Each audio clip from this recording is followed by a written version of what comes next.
Ladies and gentlemen, boys and girls, stalkers, talkers, and dog walkers, welcome along to the Joe Spivey YouTube channel, where we discuss books and little else. And welcome, folks, to my inaugural Q&A. First of all, I do have a little bit of a story, a bit of a parable, a Spivanian parable for you all. You know I do like those. You may notice throughout the course of this video that I have a smattering of earth on my arm, which for a white-collar worker like myself is very, very rare. But it was my father, Grand Viceroy Spivey's duty this morning to sort of declutter the guttering, as it were, to have a little look at something that's going wrong with our guttering. One of the servants cashed in a holiday day, which meant that he had to go up the ladder and I had to steady and foot it for him. And, you know, he warned me beforehand that he was going to be throwing down big clods of earthly matter. But I, as being absent-minded, soon became very interested in whatever, you know, the floor. And one of the meteorites plummeted down and caught me a glancing blow on the elbow. So that's that. But yes, if you are new to this channel, welcome. We've got a positive harangue of new people swarming to the site over the last few days. If you don't know much more about me, I am a repugnant and castratingly arrogant young man who reads books as if they were greeting cards and then talks about them on the internet, as well as, you know, many other of the, you know, the contagia and dicta that do so very besiege our world. So yes, this is my inaugural Q&A. I put out a post on my YouTube channel as a request for questions, and it's first come first served. So this is going to be almost certainly a two-parter. I was absolutely engorged with questions, and so yeah, we're going to go to them right now. If I do mispronounce your name, you know, fair enough. Just call yourself John Smith rather than, you know, Screaming Cheetah 841 or whatever. If I mispronounce you, then apologies in advance. But yes, let us crack on.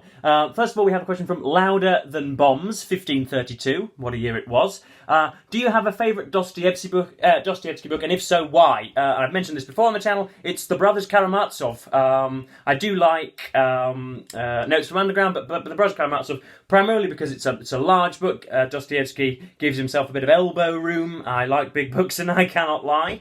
And yeah, you know, it's been, as I've said in the past, it's been, I think, possessed by some of the dude bro grifters on the internet as some sort of a long convoluted discussion on whether a god exists. I just like the end court scene and the fact that there's a little bit of a murder mystery in there and the devious Smerdyakov lurking underneath. I think it's a damn good book. I read the McCain translation in the big fat Penguin Classic Black Spine edition for info. Next up, we've got Retcon 1991.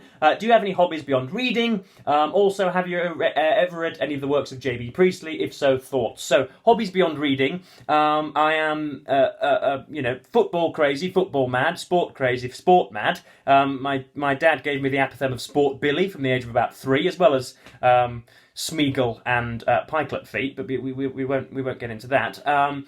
So I now watch sports with a indefatigable fervour, but I've dabbled in cricket and cycling. It might be disingenuous to say that I've dabbled in cycling. I was, you know, shaving legs and wearing skin suits and buying ridiculously expensive bikes, or rather Dad was, and was happy to do 20 to 25 hours a week, 300 miles, was calculating blood lactate content and, you know, oxygenation and ATP levels and power to weight ratios. I was right in there, ready to go to an altitude camp. So I wanted to be I was an aspiring professional cyclist, but that fell by the wayside during the SARS-CoV-2 pandemic of 2020 and beyond. And nowadays, essentially my only hobby would be kicking pigeons and watching sport. I pretty much say I don't knit, I don't, you know, breed camels, I don't construct outhouses or nuclear fallout shelters. I read and, you know, do articles and reviews. I'm an extraordinarily boring person, but yeah, I don't like the fact that sport is so very maligned, especially in intellectual circles. I think there's much more in an FA Cup final or in a revelatory documentary on sports doping than there is in the average slapstick theatre production. So yes, I've dabbled with cricket and cycling, but viewing sport is now pretty much my other hobby. This is Materia Grix, who has a YouTube channel of his own, which I would recommend you all to check out. I know your Grace is building his empire. and you should all be at this moment kissing the portraits that you have in your family kitchens of me. But were that to fail, and had you to come down to the mud with the rest of us, which would be your ideal job? And it would be really to flesh out what I already do on the side, which is work as a Anglo-Swedish virile porn star on the west coast of California. I would really much like to be able to do that full time. At the moment, there just isn't the demand because I don't cater to that many people. But yes, I would like to widen my porn career. No, seriously, I should like to grow this channel, but beyond that, I really don't know, folks. Yeah, I'm a little bit of an aimless... I'm Jordan Peterson fodder at the moment. But anyway, what is a trip/adventure of a lifetime that you've got a couple of questions from Grix. What is a trip/adventure of a lifetime that you dream of doing someday? I should much like to go to India for a tour of England cricket. They very often do a 5-test 2 or 3 month long tour there. And to say that cricket is popular in India is a unforgivable understatement. It is everything. It is the meat and the gristle. It is the commodity by which everything is sold. It's the yardstick by which everything is measured. It is as close to as a cultural hegemon as you can possibly get. It's so big there, and they love it. And to go there, to follow it with a balmy army of England fans would be really great. But other than that, I don't really get the whole travelling, broadening the mind. I've been to New York. I've been to all over Europe. I've always found a lot more variety in books and television programs than I have, going to Slovenia or whatever. Brexit, tell us about it. Were you for or against? Again, I think I've pretty much ironed out many of the creases of this debate. I was, as many were, I was extraordinarily taken with the idea of Brexit, of taking back control from the grubby, venal bureaucrats in Brussels. But nowadays I have realised the error of my ways, and I think that essentially the Brexit debate was commandeered by a bunch of grubby little opportunists who saw that there was some defensible resentment of mass immigration and economic decline and all sorts of difficulty, and pounced on it and sold us promises they could not keep. So that's pretty much it. I do talk about it rather a lot, so I hope I'm not going to cloy this video with much more of it. Joshua Crabo, 8171. If you could have dinner, this was a much loved question and is a remarkable one. If you could have dinner with 3 historical figures, who would they be? And I had to think quite a while, but I've got Yakov Pavlov, who was what we would probably recognise as a sort of leading commanding officer of in the Battle of Stalingrad. And if you can search Pavlov's house on Google, there's a full Wikipedia page on it, and held the house, which was seen as strategically significant, for, I think, the best part of a fortnight against the might of the German infantry, admittedly failing and ailing German infantry at that point. But I think they held the house for days and days and days at least against many hundreds of German defenders. And I think, he would be really, really very good to have round. Of course, with dinner guests, it's not just significant people that you want, but people that you think perhaps might gel. But I haven't really gone for that, folks. I've just gone for guys and girls that I like. Most historical figures, kings, queens, vengeful conquerors, and prime ministers and presidents were mostly important and mostly have a fame and a fan base purely because they were willing to step on the faces of other people. And so I wouldn't want to have, Churchill, because Churchill's a good guy, but I don't think he's very agreeable around the dinner table, or George Washington or Pinochet, anybody like that around the table. So Yakov Pavlov, Kenneth Williams, who is was a very effeminate British actor of between maybe the 70s and the 90s, appeared in the Carry On films, and very plum accent like that, and why can't everybody be thoroughly horrid like us? So he's in Carry On Screaming, and he's a great interlocutor on every single television show I've ever seen him on. Troubled man, but good after a few sangrias and gins, so I'd ply him with alcohol, and hopefully that would be good. And final guest would be Queen Elizabeth II, our former potentate. Despite the revelrous and constantly changing world in which she existed, she was, I know it was the cliche, sort of battered and bruised by many commentators at the time, but she was the constant in our life for so very long. She was a wonderful individual by all accounts, and yes, led with a propriety and a selflessness that is sorely lacking today, folks. And so, of course, you'd have unattainably high expectations of the dinner, and I would probably disappoint her by putting a kebab and chips at her knee, but, 'twas ever thus. And what is your favourite poem by Lord Byron? That is a constant fight, really, but I would probably say at the moment it is a fight of two. It's what I've mentioned before, Epitaph on a Beloved Friend. Here wilt thou read, recorded on my heart, a grief too deep to trust the sculptor's art, yada yada, about the loss of a friend. That's really, really good. Written when he was 15, for goodness sake. And then also probably the first cantos of Childe Harold's Pilgrimage, which was what made him famous and much sought after in both female and literary circles. So yes, either Epitaph on a Beloved Friend or just the first. If you've got a book of Childe Harold's Pilgrimage, the first 10 pages where he talks about Whilome in Albion's Isle there dwelt a youth who nay in virtue's way did take delight, all that type of thing. Christina Alvarez 332. Any New Year's resolution / goals or things you hope to do in 2024? Now, folks, I want you to gather in very closely. I'm going to subdue my voice a little. I'm going to check. There's nobody around that corner. Just check that we're alone. I am writing a novel at the minute, folks. I know, yes. I'm finding it absolutely thrilling. It is a political thriller concerning the popularisation and ubiquity of a new age-defying drug.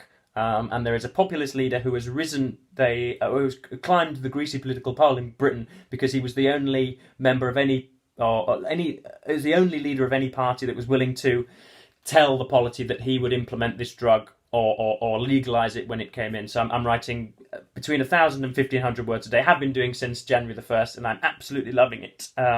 If you can just sort of strap yourself in and, write away for, an hour, 2 hours a day, then believe it or not, you'll have a manuscript by May. So I'm really, really loving it. That's, I suppose, a New Year's resolution. I don't drink an awful lot of alcohol. I don't smoke cigarettes. I don't sully my palate with cheap opiates, as Miss Marple would have said. So I'm already pretty much a clean liver, and I've done my quota of exercising with trying to be a professional cyclist. So I really needn't go out running or whatever in Central Park.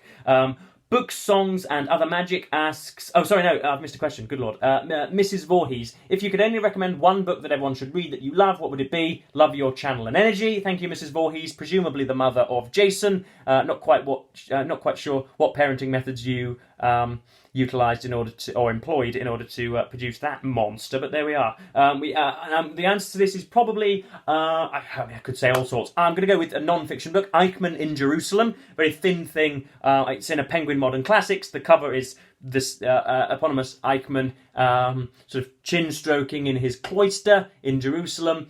He was the second or third in command of the SS and was immortalised as the chief architect of the final solution. And Hannah Arendt, who wrote that book, went to the trial and presumably expected a complete, yellow-teethed, dribbling, maniacal monster to be in the dock, when in fact she just found a very sort of apathetic, sort of unintelligent and unattractive, just sort of mindless pen pusher. Not somebody you would have thought was indirectly responsible for the deaths of millions. So it's a really, really good book about that.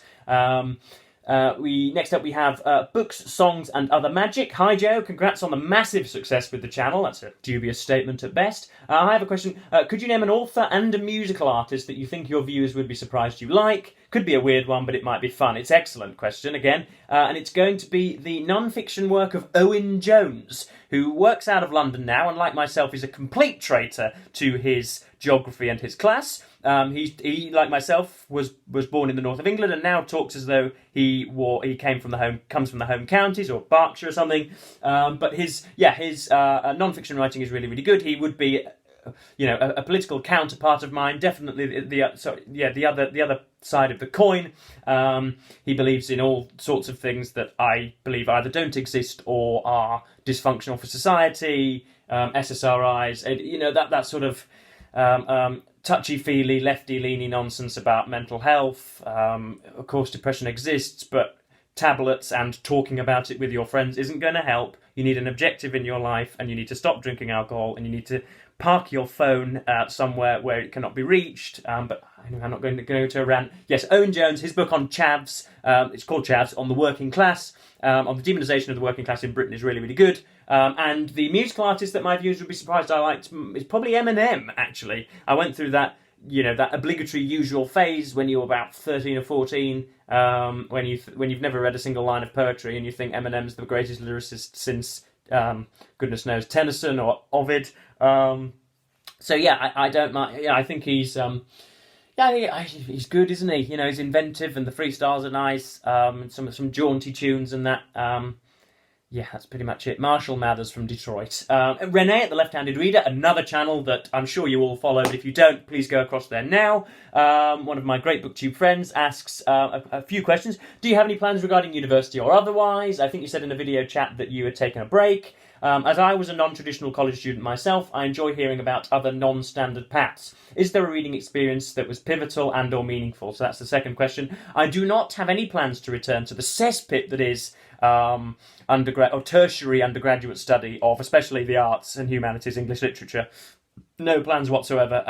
I would have to be chained to a desk with a gun to my head. A horrible hypothetical, but that would have to be what would persuade me to go back there. I cannot criticise them vehemently enough, or sufficiently vehemently. They are just horrid institutions that mostly are full to the brim of people that don't care about your academic enlightenment or maturity or progression. So no, I ain't going back if I can help it. A reading experience that was pivotal and or meaningful: Martin Amis's Money and the Rachel Papers. I've said this before. I have long since, given up the ghost on trying to find anything effective or meaningful in Amis's works. I think he's most of the time just itching his crotch when he's putting stuff down. But without him I probably wouldn't be sat in this chair, because he was the first person to have written a book that seemed personally addressed to me, as though it had been shoved through a letterbox one morning and he'd said, try this for size, Joe. And yeah, as I say, without whom I may not be the reading addict that I am now. Next question comes from, I'm going to butcher this, Saewing, C-A-E, Wing 85. Could be an animal, could be a person, could be a type of mould. How much wood could a woodchuck chuck if a woodchuck could chuck wood? Presumably quite a lot. Also, do you have any pets? If so, which kind and what are their names? No, I haven't got a pet. I've only ever had one pet. His name was Sam. He was a goldfish, and I violated the Geneva Convention on almost a daily basis. Unfortunately, I forgot to feed the bloody thing. And yeah, it was bought for me. It wasn't from a circus or a fun fair as per usual. It was bought for me by a loving grandparent, and it soon fell to my mother and father to feed it, much like they did to myself. So no, I do not have any pets. Of course, little cuddly pictures of beagles on the internet are really cute. They're ineluctably cute, but I aren't driven to spend £500 on an animal or to go to a rescue centre and get one, because I don't know. I just don't have that innate habitual, that innate latent yearning to have a sweaty and smelly thing pooing on my lawn. But I'm sure I'll change one day. Next up, this is from Mary Tumulty 4257. How did your interest in 19th century literature evolve? At what age were you first exposed to these writers? Simply because it's plated up by every single teacher in secondary and tertiary education. In Britain, it's Dickens and pretty much only Charles Dickens and bits of Thomas Hardy and the Brontes that that they're put in front of you, and so it's and they're part of the classic collection in every new and second-hand bookshop, so they're always around. And so, yeah, I do like that really languorous and sort of self-referential writing that the Victorians are so known for. And so I find their writing, mostly really, really enjoyable. And I'm reading George Gissing's The Odd Women now, which is really, really good. What subjects were/are the focus of your studies at university? I did English literature, just solid, unperturbed English literature, or otherwise known as white bashing. Have you participated in debate or speech clubs at school? No, no officially sanctioned ones. I've had many an argument in the pub, which has led to minor tiffs and breakages in friendships every now and then, but nothing. I've never attended a debate society or whatever, because it's just so needlessly and sorrowfully pompous, isn't it? Even though I myself am needlessly pompous, I don't want to be around other people that are like that as well, says the boy in the turtleneck. Are either or both of your parents frequent readers? Now, none of them are strictly readers nowadays, really. My dad is a sort of occasional reader of, I've mentioned it before, historical books. He wouldn't read a Victorian novel, but he would love to read about the vicissitudes of somebody eating their own toes and feet in a Russian field, or stuff about Isandlwana and the Boer and Zulu wars, that type of thing. So he's a big reader of history and collects all sorts of militaria. My mum reads magazines, sort of sex and shopping magazines, and Sophie Kinsella novels. So they'll read for 15 minutes before and just after waking, I would imagine, and before going to bed. But I do have to thank them for very obviously reading to me when I was a child. I think it became rather obvious when I was 6, 7 or 8 that I had a pretty sharp tongue, and that was almost certainly just because of the early stage at which I was exposed to the English language children's literature. They would read to me in bed, and for that I'm obviously forever thankful. Next up, HW744. Hey Joe, I love your enthusiasm. I was curious, what did you study at uni? I've answered that. Did that have an impact on your reading life? Yes, it did. It completely disillusioned me to the world of canonical literature for a little while, and yes, just made me want to bury my head in the sand. The entire social and academic environment of university is completely antithetical to that of learning and of hard work and studiousness. It doesn't require of you an awful lot. I don't want to bar you all from going to university. I want, dentistry and, medicine and doctoring and all that type of thing is necessary, and law. Go to university and it'll be fine. If you're doing a STEM study, that'll almost certainly be fine. If you want to do English or history of art, anything like that, you're almost certainly going to encounter, some belligerent and rambunctious person who despises white men and want to see them excommunicated on a mass scale. So that's my answer to that question. No, it had an impact on my reading in that it forced me to hate it, and I had to sort of revive it in a kind of freelance way. Martin, spelt Marten, 11T. Why do you think these gender stuffs are so popular in the British academia? It's a big, long paragraph. How can... Essentially asking why it is that some academics are so fixated on gender studies and post-colonial studies. And that's essentially a question asking, by implication, of the origins of woke ideology. Now, I think there are a few explanations for this, one of which is that it's currently... I'll just have a quick sip of orange. It is it is a terrifying world at the moment, folks, for youngsters and obviously for the middle-aged classes. There are, 50 countries who now avowedly harbour the means by which the world can be blown up 60 times over. There are entire financial systems that are predicated almost solely on the factorizability of prime numbers, which mean that trillions of dollars can be wiped off the map in the space of a quarter of an hour.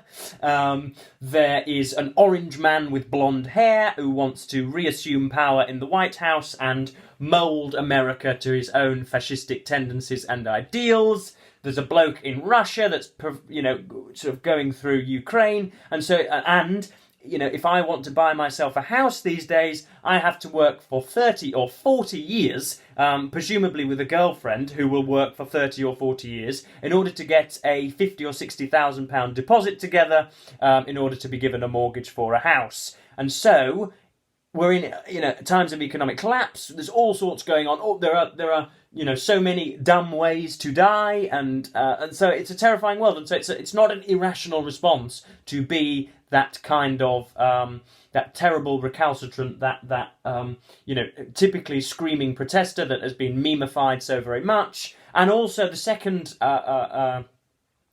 second antecedent, or not antecedent, but second reason or second explanation for the woke ideology is almost certainly the technology platforms on which they are promulgated. Some of the ideals are promulgated because they are obviously just out for clicks and attention. It is not a place.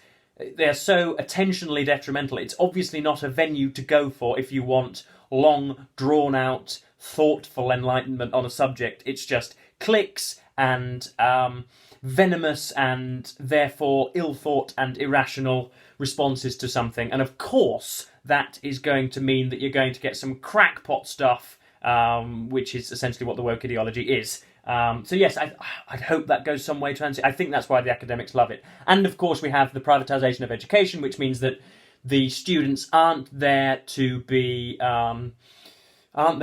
sort of, to have their collar felt or to be challenged in any way. They are paying customers, which means that if they are dissatisfied in any way by the product they're receiving at the hands of tertiary education, they can complain as much as a customer is. In other words, they are the people stood behind the counter with their hands in the air whose manager has told them that morning at coffee that the customer is always right and they cannot offend anybody whatsoever. So they look for the lowest common denominator, which is usually societal racism or something. So hopefully that goes some way to answering your question. Good Lord. Alexandra Jarvis, or Alexandrea Jarvis 700 asks, so many questions. How old are you? I'm on the verge of 22. Your favourite Middlemarch character? Probably Will Ladislaw. And pancakes or waffles, and preferably pancakes smothered in Nutella, or with a layer of Nutella on them, rolled into a wrap. That would be just fine right now.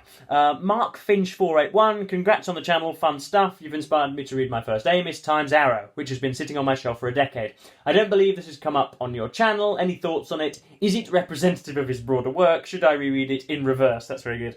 I have read it. I've read pretty much every fictional word that Amy ever wrote, I think now. I borrowed it from a friend at university, funnily enough, and enjoyed it because it was the first time at which you felt Amos wasn't flying by the seat of his pants and actually had some sort of narrative goal, some social message to spin us and to give us. It was the first time where he didn't reject plot entirely, or one of the few times that he did so. But no, it is not representative of his broader work. Do not go to Martin Amis for,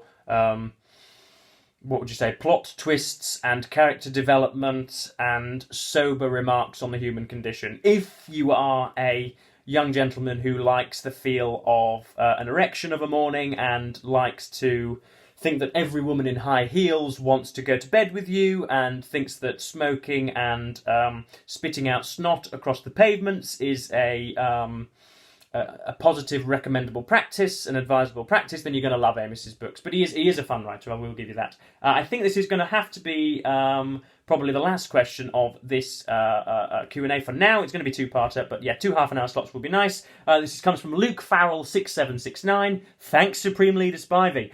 Do you do wargaming? As I see what looks like Army Painter products behind you. If so, what genre do you play? Now, this of course has been labelled or named the Virgin's Emporium. This is my father's study, and you can see, of course, there are some soldiers here, some soldiers like that. There's a sand timer up here. There are all sorts of paintbrushes, and of course, books on model painting and things. My dad, very, very occasionally... Well, no, he may have been to observe war games very, very occasionally, but he, for his own satisfaction, paints models and, again, sometimes in a very limited manner sells them as a bit of a freelance on the side gig. But he does have a very, a sprawling coterie of friends who he very occasionally goes to the pub with of a Thursday evening who do wargame.